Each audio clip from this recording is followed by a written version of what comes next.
Beleza. Vou dividir aqui terminar o finalzinho da aula da semana passada que eu não terminei. Não, nessa aula não. Outra aula.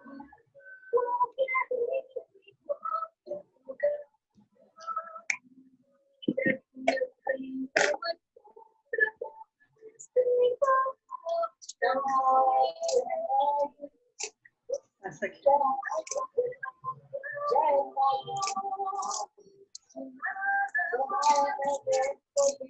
Então, a gente parou. Alguém está com um som aí ligado? Pode desligar? Tem uma música, um reteté aí ligado. E tem mesmo. Bota aí no... Dá para botar no... Tá todo mundo silêncio agora. Então, vamos terminar aqui essa parte do contexto e competência. Então, acho que semana passada eu falei de conteúdo, né? Conhecimento bíblico. Aí, no final, acho que algumas pessoas não conseguiram voltar. Então, a gente acabou não falando. Vamos falar de competência. Então, semana passada, a gente falou das 4 dimensões da preparação acadêmica. Aí, a gente tem o primeiro conteúdo. Falei do conhecer, que envolve conhecimento bíblico, teológico e histórico. Então, é importante, né, que nós tenhamos tanto conhecimento bíblico, como conhecimento teológico, como conhecimento também histórico. É importante a gente conhecer a história da nossa igreja, conhecer que envolve a história da nossa igreja. E hoje a gente vai falar de competência.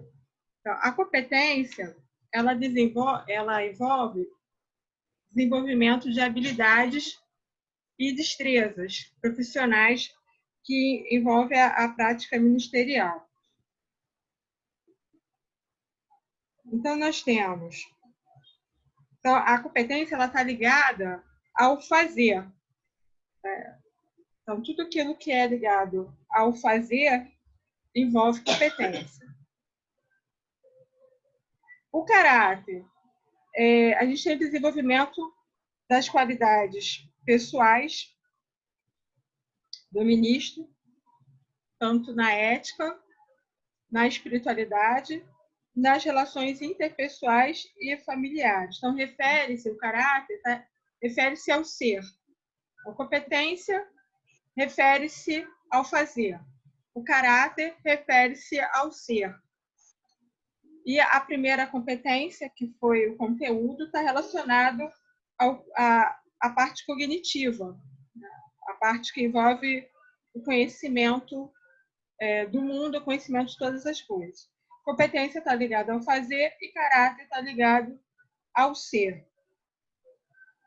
E o contexto, que é o último fundamento, que é o último pilar, o último dos 4, envolve o ambiente, tá? É o fator ambiente.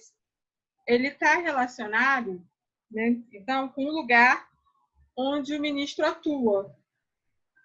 E isso vai incluir, né, o ambiente social, o político, o religioso, o cultural, o denominacional. Então, é onde o ministro se encontra, onde ele está atuando. Então, o ministro, ele deve conhecer não apenas a cultura, é importante que ele não tem que ser conhecedor somente da cultura dele, mas ele precisa conhecer o pensamento da sua época. Ele precisa conhecer a sociedade na qual ele está inserido. Então, com essa deixa, né, que a gente precisa conhecer não só a nossa cultura, mas conhecer o pensamento da nossa época, como que a nossa sociedade pensa, como que a nossa sociedade vê o mundo, eu quero entrar hoje naquela discussão do vídeo, que a gente foi adiando, e a gente acabou não fazendo. Então, eu acho que esse slide termina bem para a gente entrar nesse assunto. né? O ministro, ele deve conhecer não apenas a cultura da sua época, mas também o pensamento da sua época, o pensamento da sua, e a conhecer a sociedade no qual ele está inserido. Então, vamos falar do vídeo? Todos viram, né? Todos fizeram o trabalho, pegaram o trabalho. Eu fiz algumas anotações aqui do... Tem tanta anotação que eu não sei por onde começa.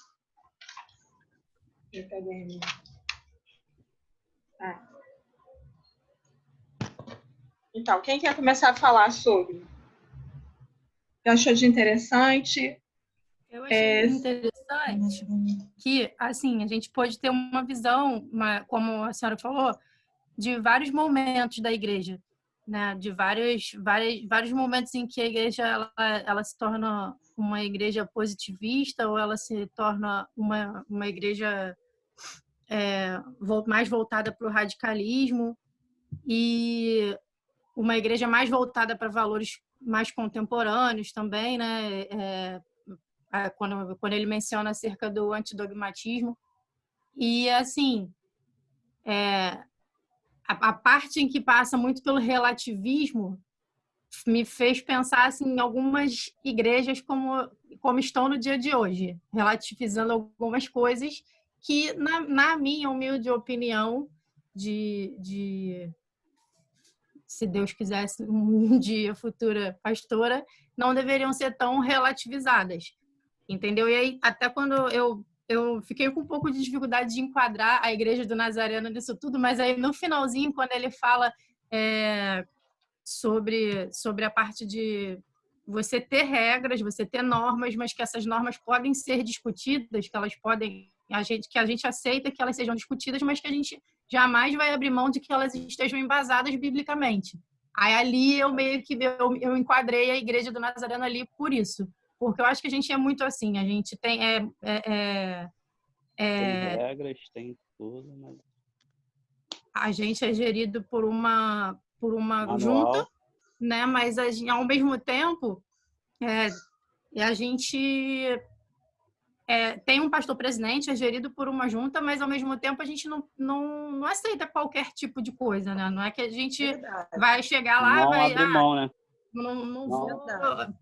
Uma coisa. Deixa eu prender meu cabelo para poder abrir o vídeo, porque eu tô parecendo o leão do hoje aqui. A gente tem muito disso, e a gente discute muito isso também, inclusive, com relação à questão da tatuagem, com relação à questão de bebê, com relação a várias coisas. Assim, tem pessoas que estão há anos esperando a mudança do manual para ver se vai entrar tomar o vinho no manual. Fala, Deus. Aí espera.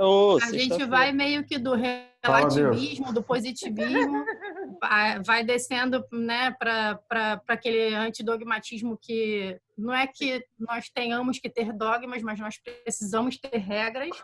E Isso, é verdade. de preferência, né, de preferência não, excepcionalmente baseadas no que a Bíblia nos indica. Então, assim, eu enxergo a Igreja do Nazareno muito... Eu consegui visualizar... eu não sei, porque eu sempre gostei muito de ver filme de época, né?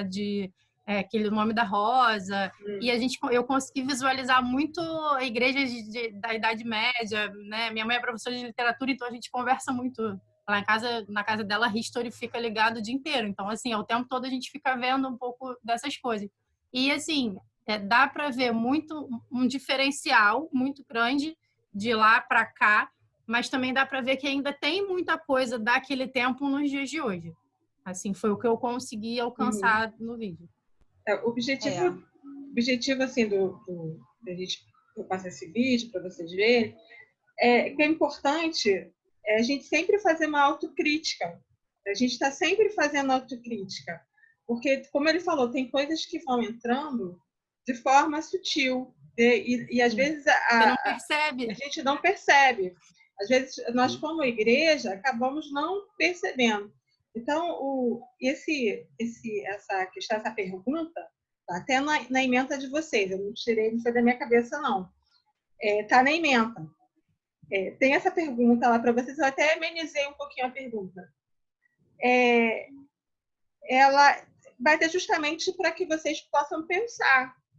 Porque como ministros, seja qual for a área que se atue, a gente sempre tem que estar pensando, né? A gente tem que estar raciocinando, né? E não assim, recebendo tudo sem pensar. Né? Isso que a senhora está falando, eu percebi muito quando ele falou da questão do pluralismo, né? Quando ele diz que, às vezes, assim, é uma característica muito atual nos dias de hoje. Eu percebo muito isso, né? Às vezes, a gente, para trabalhar certos princípios, a gente exclui outros para afirmar certas questões. E eu acho que, assim, não é bem por aí. A gente pode gostar de duas coisas que se excluem, atrelá-las de uma forma diferente e todas baseadas na Bíblia. Eu acho que esse pluralismo, excesso também para eu firmar uma questão, eu ter que excluir a outra, né? A gente vive muito isso assim dentro de ministério. Já vai em várias discussões, a gente já teve isso. Ah, mas fulano veio vestido assim, então o outro fulano também não. Não é porque fulano veio que o outro pode vir. Né? Uma coisa não exime a outra, entendeu? Eu achei uma discussão bem legal. Tive muita dificuldade primeiro para entender o que ele estava falando. Aí eu precisei ouvir mais vezes, mas eu achei bem legal depois que eu ele vi. é um pouco erudito, né? Ele é bem erudito. Um pouco. É bem Uma humilde erudito. advogada. Ele é bem erudito. Mas assim, Bem erudito. Mas eu acho que ele traz o esclarecimento, né? Ele faz assim, ele traz um panorama histórico das filosofias muito bacana, assim, em pouco tempo. Ele só teve Passa até por Kant, né? Uma hora. Ele passa até por Kant, né? Falando de Kant. Nietzsche, ele passa, assim, vai explicando, trazendo um panorama bem interessante para a gente ter um entendimento geral, né? Não traz esses detalhes, mas dá um entendimento geral. Que ainda que a gente não Ele é bem abrangente. Mesmo que a gente não se aprofunde em cada, mas a gente tem uma ideia, um panorama geral de cada ponto que ele falou. É verdade. Isso é importante. Ele é bem didático, né, nas explicações. Bem didático. Bem didático. Ele explica e à medida que ele faz um contorno de alguma coisa, ele vai na história e traz da história situações reais, né? Que infelizmente a humanidade viveu e continua vivendo. Fala do humanismo, fala do pragmatismo, né? Que a Camila falou da questão do pluralismo, e ele vai trazendo a questão da razão do homem, né? A pergunta que você faz lá é se a nossa denominação tem, né? Qual a visão da nossa denominação hoje, né? Ai, meu Deus, tem uma aranha aqui. Eu tô falando, mas a aranha tá me olhando. Sai! Pronto, saiu. E aí, eu penso que... Michele, acho que tá com o som ligado aí. Tem alguém com o som ligado. Eu penso que respondendo a sua questão, é o que a Camila falou. Eu vejo hoje a Igreja do Nazareno comprometida mais com a palavra, isso. Com os relativismos existentes. É claro que não temos 100%, né? Como em nenhuma denominação a gente tem. Né? Nenhuma. A gente sempre vai ter alguém que vai querer que o mundo participe um pouco mais da igreja, né? E eu acho que o caminho não é esse. Então, eu acho que hoje a igreja, a gente tira pela gente, né? O seminário. Nem todo mundo que está no seminário será pastor. Por quê? Porque às vezes não é o chamado, mas às vezes também a própria igreja, a própria denominação não permite. Né? O cara faz o seminário, faz tudo, mas chega na hora da prova não passa. Então, eu acho que a Igreja do Nazareno ela ainda é comprometida com a palavra de verdade, entendeu? Então, tem os retardatários aí, né? Mas a gente deixa quieto. Verdade. Mas, em sua grande maioria, quem realmente desconhece a palavra e quem desconhece a doutrina nazarena não consegue ser pastor da igreja, né? Eu acho que hoje muitas igrejas buscam pecam por... trabalhar a razão, né? E não é bem assim que a Igreja Nazareno permanece, né? Ela tem postergado bastante o mundo, né? Eu acho que é o que a Camila falou, tem coisas que eu acho que não deveriam acontecer na igreja, claro, obviamente, todo mundo tem esse tipo de pensamento, mas eu acho que a gente ainda tem pastores, presidentes, né, a própria superintendência mesmo, que ainda tenta postergar ao máximo as verdades individuais, né, e manter a verdade absoluta de Cristo. Essa questão é uma questão... Essa questão da individualidade está justamente porque a gente vive dentro dessa sociedade que é individualista. Individualista. Exatamente. E a gente, como nós somos individualistas, né, a sociedade faz com que a gente seja individualista, cada vez mais a gente está se tornando individualista, a gente acaba levando isso para dentro da igreja e querendo impor as nossas vontades. Às vezes, verdade. Agora, a Igreja Nazarena, eu vejo na Igreja Nazarena, a grande vantagem do sistema de governo da igreja ajuda muito. Sim. E não permite que algumas coisas aconteçam como a gente tem visto em muitas igrejas por aí. Visto alguns absurdos acontecerem justamente porque não tem um sistema de governo que ampare. É verdade. Não, e tudo a gente tem as assembleias, né? É o que ela falou, o que a Camila falou, que a Michelle vai falar, porque a Michelle também é diaconisa. Tudo tem que passar pela junta, né? Eu estou diaconisa agora, mas é meu primeiro ano, então eu não tenho, e com essa questão da pandemia eu não participei de grandes coisas, mas meu marido já é diácono de lá da Nazarena há muitos anos, pelo menos uns 5, 6 anos. E sempre tem reunião para poder debater tudo. Qualquer coisa que acontece na igreja, eles estão se juntando, se unindo para poder ter uma decisão, tomar uma decisão coerente, à medida que vai se fazer um ministro local, passa-se pela junta, depois vai passar pela junta de credenciais e todo o processo. Então, quer dizer, eu acho que a preocupação hoje da Nazareno ainda é manter a palavra real, né? A verdade de Cristo, não a verdade do mundo. Porque se você parar para olhar, eu sempre falo isso, as pessoas confundem muito liberdade com libertinagem. E aí, junto com a teologia do relativismo, entra dentro da igreja e todo mundo quer ser feliz. Ah, não, mas a busca da minha felicidade... E esquece que Deus proporciona isso, né? E aí busca por um outro caminho, onde a gente começa a perceber que a razão pessoal é maior, e a razão pessoal e a própria realização pessoal efetiva é mais importante do que as leis e do que a vontade de Deus para aquela pessoa, né? Quantas pessoas você conhece que saíram da igreja em busca de sua felicidade? Muita gente, sabe, porque discorda de alguma coisa que o pastor vai fazer, ou discorda de alguma coisa que a junta vai fazer, o que a igreja, instituição em si faz, e aí não considera mais a igreja, larga a igreja. E isso eu não digo nem só da Nazareno, não, eu digo de várias denominações que passam por isso hoje, né? Então, respondendo a sua pergunta, eu acredito que a Nazareno ainda, que mesmo com os trancos e barrancos, ela ainda consegue se manter comprometida mais com a palavra do que com os relativismos existentes.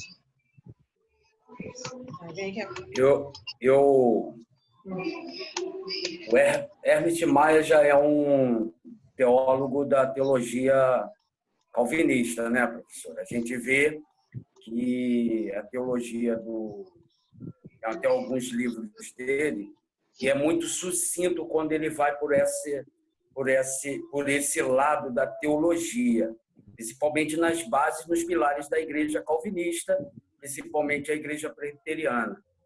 Mas eu vejo também que a nossa teologia, ela ainda não é como a irmã acabou de falar, ela tem os princípios bíblicos, mas ela não tem uma teologia totalmente definida. Isso precisa-se de muitos estudos, muitas leituras e muitos livros para se ter uma teologia sucinta e que a gente possa defender a nossa teologia. Mas ele fala desse... Quando eu vejo as pessoas falando assim, está fazendo teologia, mas não tem a capacidade ou não tem o pensamento e não tem a visão e não vai ser pastor. Isso não é uma verdade. Até porque quem faz teologia não está dentro do segmento pastoral. Ele pode fazer teologia e ser professor, ele pode fazer teologia e trabalhar na comunidade. Então, isso é relativo. Eu, quando vejo uma pessoa dentro de uma escola teológica, é porque ele quer firmar uma base teológica. As pessoas estão dentro da teologia para saber qual é a sua posição teológica. A nossa é armínio-wesleyana. Então, a gente vai defender aqui os princípios e os pilares da igreja armínio-wesleyana. E uma coisa que ele falou sobre a intolerância, certo? Ele falou sobre a passividade. Então, esses conceitos, eles existiram nas suas épocas e hoje o que nós estamos vivendo? Ele fala de uma teologia cinzenta, certo? Ele fala no decorrer que temos vivido, e ele ainda é enfático, ele diz, e temos vivido isso atual. Nós estamos vivendo essa teologia cinzenta. A gente não sabe qual é a base e os pilares que alguns pastores estão defendendo. Apesar de a gente olhar tudo relativo, que eu questiono logo quando um pastor publica algo que seja relativo. Eu falo, vem cá, você não defende os seus padrões teológicos, não? Eu lembro que ele passou pela cadeira teológica, que ele estudou a teologia. E a teologia tem que ser defendida. Então, eu vejo... Vai falar? Abaixa o som, Michele. A Michele está falando com a filha dela. Eu esqueci o doce de leite na panela de pressão ligada. Aí minha mãe veio aqui no quarto falar. Estou fazendo alfajor. Olha só, deixa a gente parar na boca. E ele defende essa ideia atual, como a gente tem visto hoje, como a senhora terminou. Se eu fosse hoje defender a nossa teologia, eu seria muito, vamos dizer, prático, né? No pragmatismo. Seria muito prático em dizer para o camarada, meu irmão, qual é a igreja que você está? Você está em qual igreja? Então defenda a teologia que você estudou. Porque é para isso que nós estamos aqui, para defender as nossas posições teológicas. Eu não estou falando aqui da igreja em si, estou falando daquilo que eu estou aprendendo, daquilo que eu estou vivendo, daquilo que eu estou sendo ensinado. Então, a gente está numa escola, e a escola serve para isso, para a gente defender as nossas posições teológicas. Eu vi ele falando sobre isso, citou o caso da mulher que... dentro do utilitarismo, quando ele fala que a empregada diz, eu vou orar por você na igreja. O cara, por achar que ele é, dentro da autoridade maior que ela, legal, ora mesmo, pede os irmãos ir lá, mas, por favor, busca um café para mim. Então, quem nunca passou por isso? Quem nunca viu isso dentro da igreja? Um camarada que sabe muito mais que o membro, o membro vem... com amor, com carinho, chega por tal pastor e, pastor, eu vou fazer... não, meu irmão, beleza, legal, gostei, mas pega um cafezinho lá para mim. Então, a gente vê muito isso no dia a dia, vê o relativismo, vê o pragmatismo, vê o subjetivismo, mas a gente tem que estar preparado para defender a nossa tese teológica. Já pensou ter um confronto, umas bases? A gente, quando ouve muito os debates nas rádios, a gente vê muito isso. Cada pastor defendendo sua teologia. Eu percebi ele tentando nos ensinar um pouco mais de como defender nossas bases teológicas. E ele diz, né, que a negação de uma é a afirmação de outra.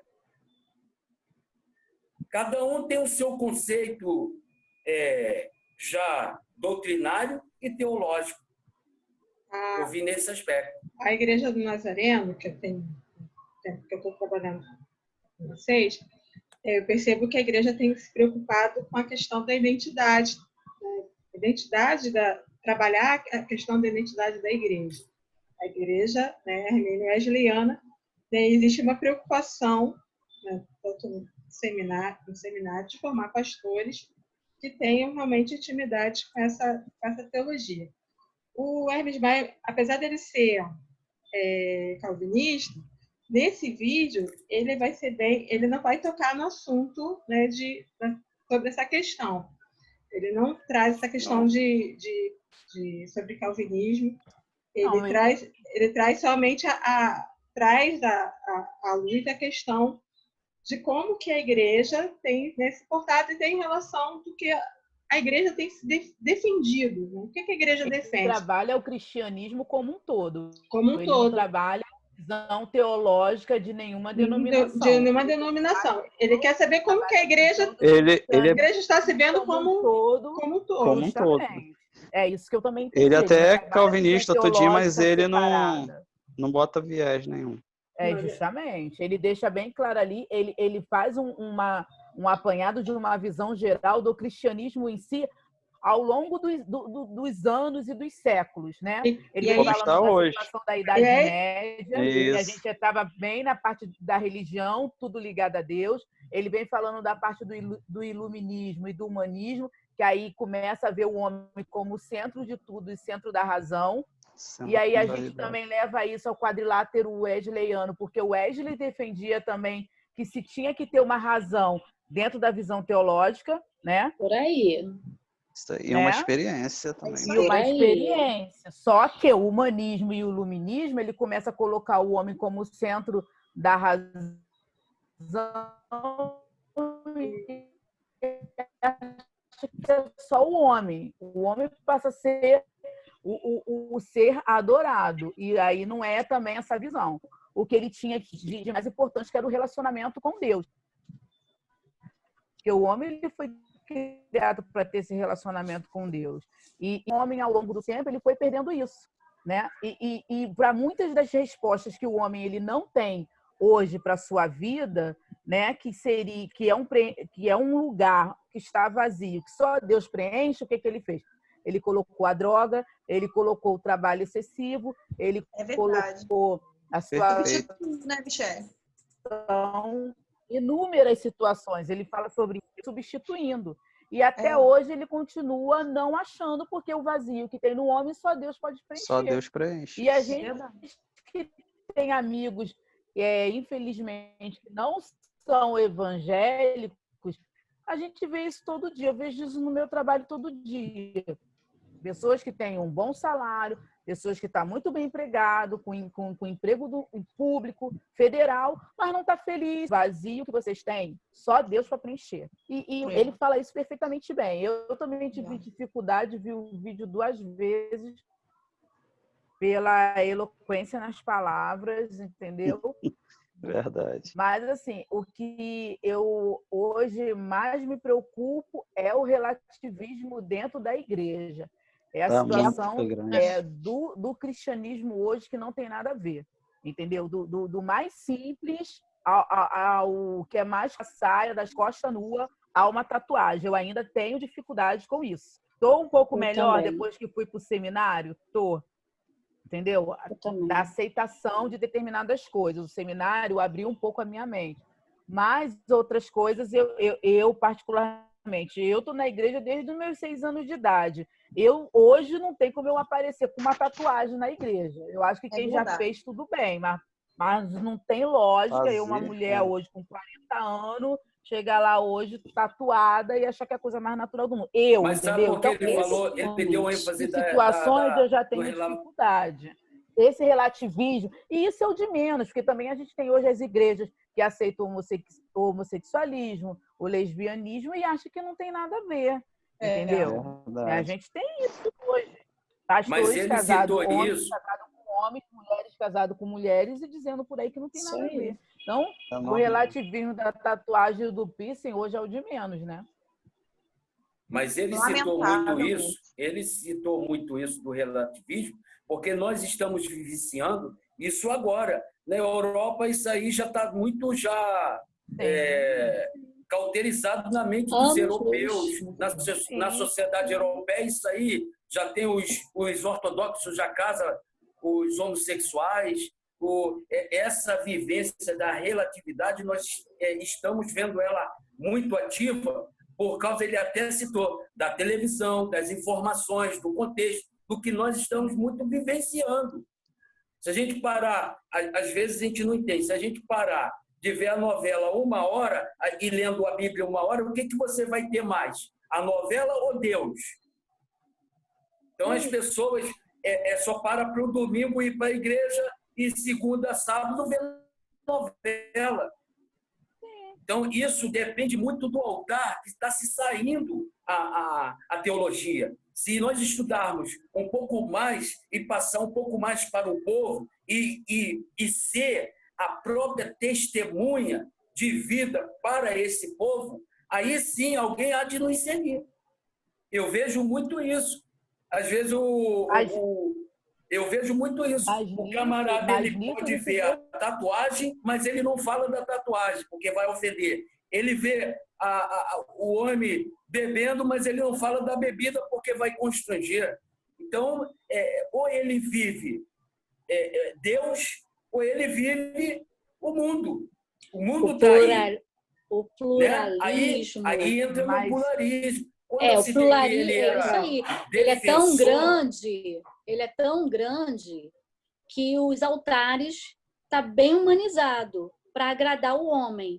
Então, antigamente nós pensávamos que o altar era mais para ser doutrinário. Hoje o altar está mais voltado para agradar o homem. Então, a humanização está muito humanizado devido ao pluralismo ser tão grande. Desculpa se eu falei errado, mas aí minha língua é minha língua é presa. Senhor para todos. Paz. Vai cair daqui a 1 minuto. Mas aí a gente fala que a nossa igreja, que a nossa denominação, ela tá alinhada. Buscando, eu não acho assim, não. Eu acho lutando por isso. A Nazareno, ela está lutando contra isso há um bom tempo. Mas, assim, infelizmente, ainda tem umas que não estão alinhadas e ainda estamos deixando a desejar, ainda, infelizmente. Porque, aí infelizmente, ele fala do radicalismo, né? Porque se formos tão radicais, nós não teremos os nossos cultos cheios. Nossos cultos vão ser vazios. Se for confronto, se for realidade, se for doutrina, não vai ter gente na igreja. As pessoas querem aquilo que massageia os seus egos. Eu não penso totalmente assim, não. Eu não concordo. Eu acredito dessa forma. Porque senão, por exemplo, eu conheço pessoas que têm 30 anos de Nazareno e que fez tatuagem. E aí? Mas fazer tatuagem é certo